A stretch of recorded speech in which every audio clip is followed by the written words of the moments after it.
Hi everyone, I'm happy to report that I just put the finishing touches on my latest game called Hider Hunter. The pitch for it is that it's a hide and seek game where you're both the hider and seeker. But how could such a thing work? How can you be in two places at the same time? Well, park your skeptical scooters and I'll bring you up to speed. But first I want to get something out of the way. As you may have noticed, the game is set in the Backrooms. Now I know what you're thinking, aren't there already like a million Backrooms games? Do we really need another one? And to that I say yes. Yes there are. There are so many Backrooms games. Some of them are spooky, some of them are really artistic, some of them are actually really well done, and some of them are well, they're just done. But to that I say, so what if I'm 6 months late to the party? So what if black people have no real business being in the Backrooms? I'm gonna put my own stamp on the game and I'm gonna do it better. So to get into it, the central mechanic of the game works like this. You sneak around the Backrooms as a researcher in first-person point of view, trying to avoid the scary entity. But when you inevitably do run into it, it will chase after you. And when this happens, the camera switches to the entity's perspective as it runs behind you. So you're essentially chasing after and running away from yourself, which I think is pretty neat. When I first proposed the idea in an earlier video, viewers gave me a ton of really good feedback on how I could flesh out the game more, which I really appreciate, so thank you for doing that. The first thing that I added was an objective for the player. As many people pointed out, it felt like you needed a reason to be creeping around the Backrooms. So I made it to where you have to collect samples of mold growing on the walls to bring back for research. I went online and found these cool little alien plant looking things and textured them completely black. Then I coded them to randomly spawn in different places on the map.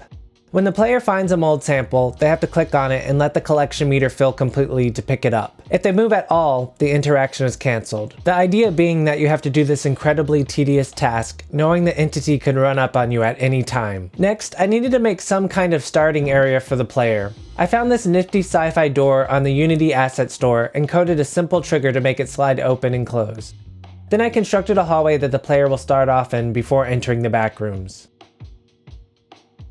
Then it was time to add some AI to the entity. In my initial prototype of the game, the entity was aggroed by the player simply being within a certain distance of it. This worked well for a quick and dirty solution, but it presented some problems. First of all, the entity could be triggered through the walls, which didn't seem fair. And I also needed some way for the player to be able to hide from the entity during the chase sequences so you could get away. To fix both of these problems, the entity would have to have some kind of way of seeing the player.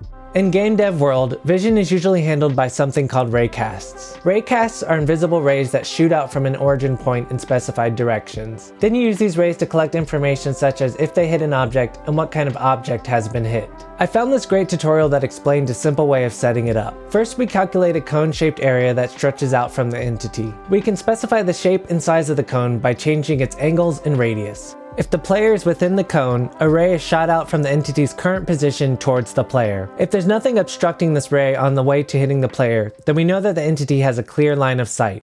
Next, I needed to give the entity the ability to patrol the Backrooms as it's looking around for the player. I did this by using Unity's built-in navigation system. This system tells the entity where it is able to move and where it isn't. Blue areas on the map represent the floor that the entity can traverse, and everything else is either a wall or some other obstacle. With that set up, I just randomly placed a bunch of patrol points that it will travel between. So once the entity gets to one red point, it will randomly pick another red point and move towards it. Excellent. The entity now patrols the Backrooms looking for the player. But how will the player be able to get away from the entity? Well, there are a couple of ways. The first is that if the player can get far enough away from the entity and stay out of sight by hiding behind a wall for a couple seconds, the entity will stop its chase and the camera will switch back to the player. The second way, as suggested by a couple viewers, is that the player can use a flashbang. When the player is being chased by the entity, they can drop a flashbang like so. Oops. Let me fix that real quick. Anyway, the player can drop a single flashbang which will explode after a couple seconds. If the entity's in range, it will get stunned for a few seconds and the camera will switch back to the player so they can get away. Then I wanted to update the model of the flashbang, so I challenged myself to make my own, and I think it turned out pretty nice.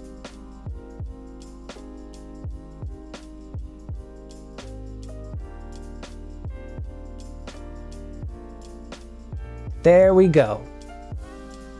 But what happens if the player doesn't get away? Well, they die. Then I wanted to make some music for the title screen. I thought it would be a good way to set a mysterious mood, and I'm trying to work on making more music for games.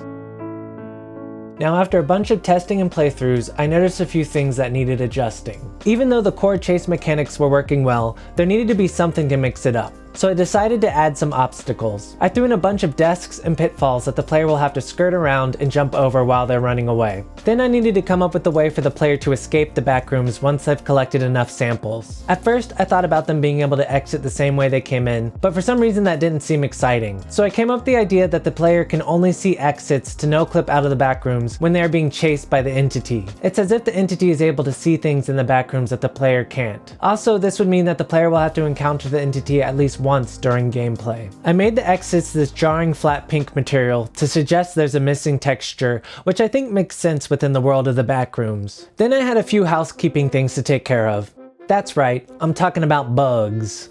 The first bug I was having trouble with is when the player got too close to the entity, the camera would freak out. I think it was because the input system could no longer tell which way was up and which way was down. I fixed this by just not allowing the player to get too close to the entity. Then my animations weren't switching properly for some reason, but that wasn't too hard to fix.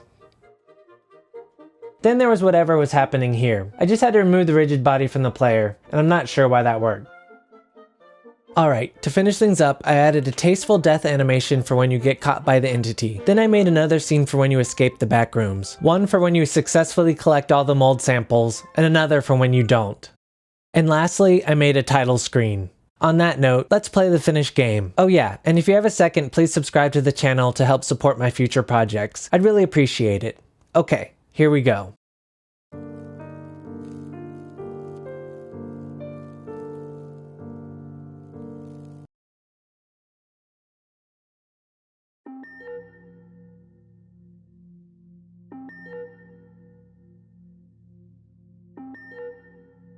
Alright, the game seems to be running pretty well.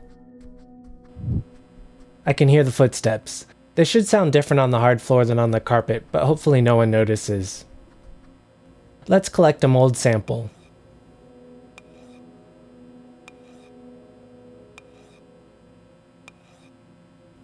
Cool, that's working. The 10 mold samples spawn in 25 possible locations. I can't remember if one spawns back here. I guess not. Collecting the mold does take a bit of time, but I think it adds to the suspense. Alright, this one over here is a little tricky to get because you have to be in the perfect spot.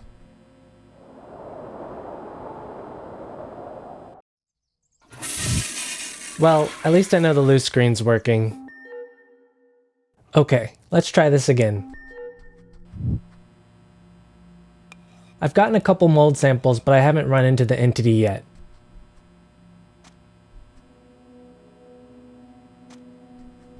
Oh, there it is. Let's try and find a flashbang. Cool, I'm gonna test it out.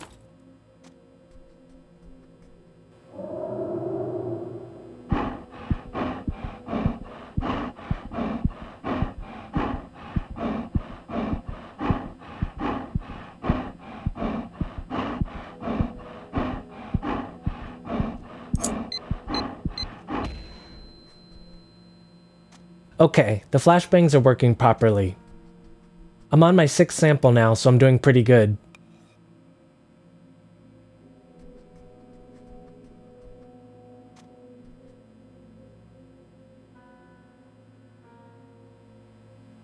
Ah, crap.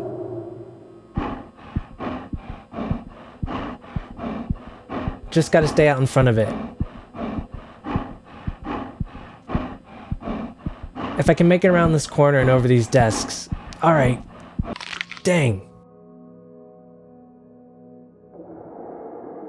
The death sequence is working though. And then I fell a bunch of times and got eaten a bunch.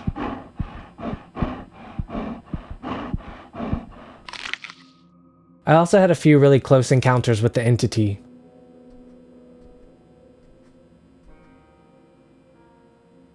Alright, I'm doing good this run. This is the last mold sample I need. All I gotta do is collect it and wait for the entity near an exit so I can escape.